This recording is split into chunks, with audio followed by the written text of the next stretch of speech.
Let's move on to the fourth structure now, which is apart from idea 1, comma, idea 2. So we use this one to introduce a second idea. Pretty simple.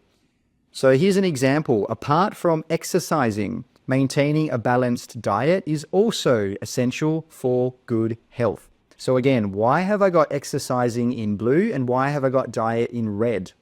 Well, I'm trying to show you that exercise is the first idea and then diet is the second idea. So we're using apart from to talk about two ideas. Exercise is the first idea and then diet is the second idea.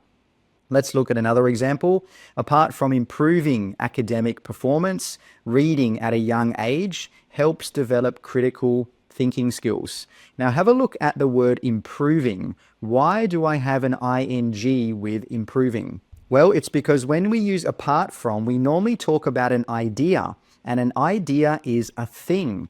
So to turn improve, the verb, into a noun, we simply have to add an ing, and this makes it a gerund, a word which acts as a noun. Let's look at the last example now. Apart from providing a stable income, having a job gives people a sense of purpose. So let's have a look at how we can use this to improve our grammar. Here's a low-level example. Exercise is good for your body. It is also good for your mental health. This is a very low-level example because we can easily join these two ideas together. Here is the high-level example. Exercise is vital for several reasons. Apart from just improving physical fitness, it alleviates stress, which is a common issue for a lot of people today.